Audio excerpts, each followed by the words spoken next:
دجال کے بارے میں بہت سارے حدیث ہیں، لیکن ایک حدیث میں ہمیں دجال کی ایگزیکٹ لوکیشن کے بارے میں بہت سارے ہنٹس دیے گئے ہیں، اور یہ حدیث ہم سب نے بار بار سنی ہوئی ہے کہ ایک دن بھری محفل میں رسول اللہ صلی اللہ علیہ وسلم کے پاس ایک عیسائی آیا اور اس نے اسلام قبول کر کے اپنا واقعہ سنایا کہ میں اور کچھ لوگ عرب سے مشرق کی طرف روانہ ہوئے، ہم ابھی راستے میں ہی تھے کہ اچانک سمندر کا موسم بدل گئی اور ہماری کشتی اپنے راستے سے بھٹک گئی۔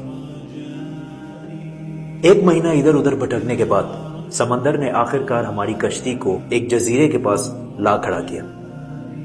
بڑی کشتی ڈاک کر کے ہم چھوٹی کشتیوں کے ذریعے اس جزیرے پہ پہنچے، اور وہاں ہماری ملاقات ایک عجیب قسم کے مخلوق سے ہوئی جو بالکل کالا اور جسم پر بہت زیادہ بال تھے اس کے، اور اس نے اپنا نام جساسا بتایا۔ ہم نے اس سے پوچھا تم کیا چیز ہو، کیا مخلوق ہو؟ اس نے بولا مجھے چھوڑو، وہ ادھر ایک مندر ہے، ادھر جاؤ، وہاں ایک شخص تمہارا بہت شدت سے انتظار کر رہا ہے۔ اندر ہم نے ایک شخص کو زنجیر میں بندھا ہوا دیکھا اور اس نے ہم سے 3 سوال پوچھے کہ مجھے بیسان کے درختوں کے بارے میں بتاؤ، کیا اس میں کوئی فروٹ پھل وغیرہ ہے؟ ہم نے کہا بالکل، وہاں بہت فروٹس پھل وغیرہ ہے۔ اس نے کہا بہت جلد وہاں کچھ بھی نہیں ہوگا۔ پھر اس نے پوچھا مجھے لیک آف تبریہ کے بارے میں بتاؤ، کیا اس میں پانی ہے یا نہیں ہے؟ ہم نے کہا وہاں پہ بہت پانی پڑا ہوا ہے۔ اس نے کہا بہت جلد یہ بھی خشک ہو جائے گا۔ اور پھر اس نے کہا مجھے اس امی پیغمبر کے بارے میں بتاؤ، کیا کیا ہے اس نے ابھی تک؟ ہم نے بتایا کہ وہ مکہ سے نکل کر مدینہ میں آباد ہو چکا ہے۔ اس نے کہا کیا واقعی وہ یثرب مدینہ آ چکا ہے؟ یہ کہتے ہی اس نے کہا کہ اب میں بتاتا ہوں کہ میں کون ہوں۔ میں ہوں دجال، اور بہت جلد میں اپنی قید سے آزاد ہو جاؤں گا اور تمام علاقوں میں جاؤں گا سوائے مدینہ یعنی یثرب کے۔ رسول اللہ صلی اللہ علیہ وسلم نے تمام لوگوں کو مخاطب کر کے کہا اے لوگو، یہ ہے یثرب مدینہ۔ تمیم الداری جو کہہ رہا ہے مجھے اس میں سچائی نظر آ رہی ہے۔ یاد رکھو دجال شام کے سمندر میں ہے اور نہ یمن کے سمندر میں۔ اور اپنے ہاتھ سے مشرق کی طرف اشارہ کر کے کہا دجال مشرق میں ہے، دجال مشرق میں ہے، دجال مشرق میں ہے۔ اب سمپل سی بات ہے، ایز وی نو کہ مشرق کی طرف سفر کے بعد ان کی کشتی ایک جزیرے پہ رکی تھی۔ So let's just find out all the islands east of Medina۔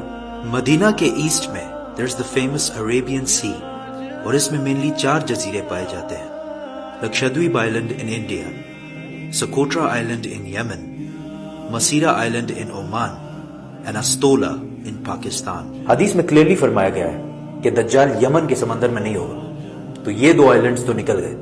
رسول اللہ صلی اللہ علیہ وسلم نے مدینہ میں جو مشرق کی طرف اشارہ کیا تھا، اگر اس سے ہم ایک سیدھی لائن کھینچے تو وہ بالکل استولا آئلینڈ کے اوپر سے گزرتی ہے۔ اور جب جساسا نے ان کو اس جزیرے پہ ایک ٹیمپل مندر کی طرف بھیجا تھا، تو اس جزیرے پہ ایک مندر ٹیمپل کے کوئی ریمینز تو ہونے چاہیے۔ انڈیا کے اس آئلینڈ میں تو ایسا کچھ بھی نہیں ہے، لیکن پاکستان کے استولا آئلینڈ میں پتہ ہے کیا ہے؟ مندر۔ لیکن یہ تو 1450 سال پرانی کہانی ہے، مندر تو ابھی 40-50 سال پہلے بنا ہوگا۔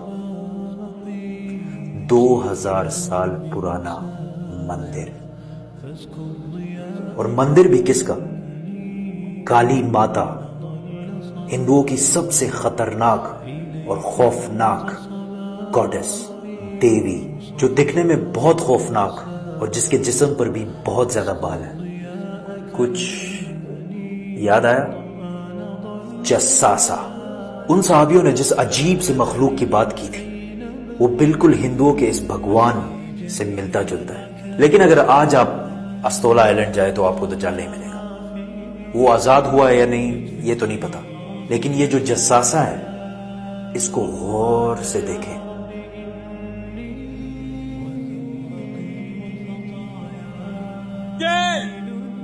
چوکا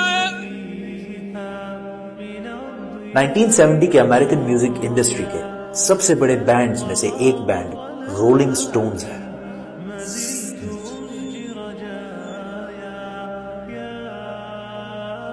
جس نے اپنا یہ لوگو ہندو گاڈس کالی ماتا سے انسپائر ہو کے بنایا ہے، اور یہ لوگو پچھلے صدی کے سب سے مشہور لوگوز میں سے ایک ہے، اور رولنگ سٹونز بینڈ کو one of the greatest of all time مانا جاتا ہے۔ ون وے اور دی ادر، دجال کے جزیرے والے جساسا کا پوری دنیا کے میوزک انڈسٹری اور فلم انڈسٹری کو شیپ کرنے میں بہت بڑا ہاتھ ہے۔ کوئنسیڈنس؟ or maybe not.